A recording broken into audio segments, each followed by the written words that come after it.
தெரில, ஒரு ராஜா காயின் அவங்களுடைய அந்த இடத்துல வந்து அவங்க எவ்வளோ திமிராக இருப்பாங்க, எவ்வளோ ஆணவம் இதெல்லாம் சொல்லுவாங்களோ அது எல்லாமே அடக்கி அவங்க வளர்த்துருக்காங்க, அதெல்லாம் காமிச்சு. ஸோ அதனால தான் அந்த வெளிப்பாடாக அப்படி காமிச்சிருக்காங்க. உண்மையாக அது அந்த நியூஸ் பார்க்கும்போது எனக்கு கோவம் வந்தது. ஏன்னா எனக்குமே செஸ்ஸுனா ரொம்ப பிடிக்கும். ஸோ நானும் நல்லா விளையாடுவேன்.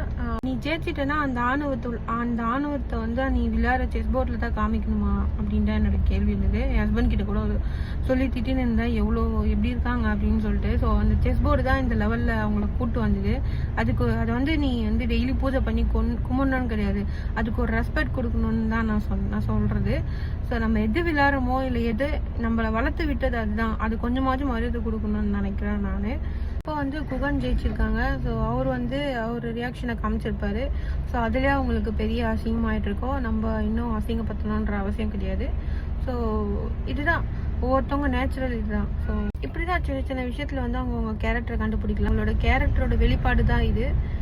ஸோ அவங்கள அப்படி வளர்த்துருக்காங்க, இவங்களும் இப்படி வளர்த்துருக்காங்க. டிஃப்ரென்ஸ் இதுலேருந்தே தெரியும், எந்த இடத்துல எப்படி இருக்கணும், எந்த லெவலுக்கு போனால் எப்படி இருக்கணும் அப்படின்னு சொல்லிட்டு.